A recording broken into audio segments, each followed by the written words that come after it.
আমরা এখন এসেছি কোটালীপাড়া উপজেলার কালীগঞ্জ ইউনিয়নের একটা মাঠে।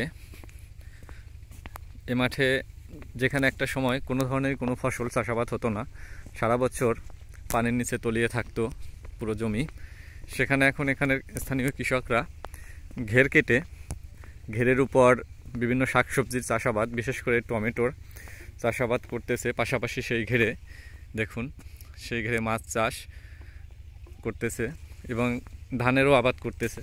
পাশাপাশি শাকসবজি টমেটো উৎপাদন করে লাখ লাখ টাকা উৎপাদন করতেছে কৃষকরা।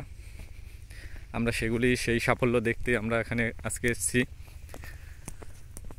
দেখুন কত সুন্দর ফসলের মাঠ, দেখলে মনটা সত্যি ভরে যায় আনন্দে।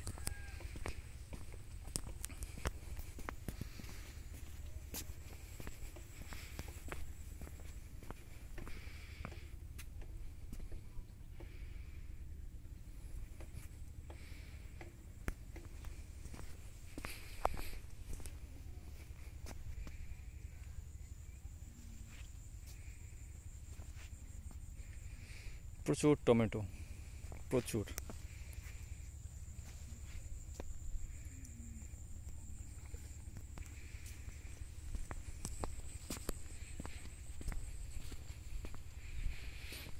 ঘুরে ঘুরে দেখবো আরও অনেক ফসল।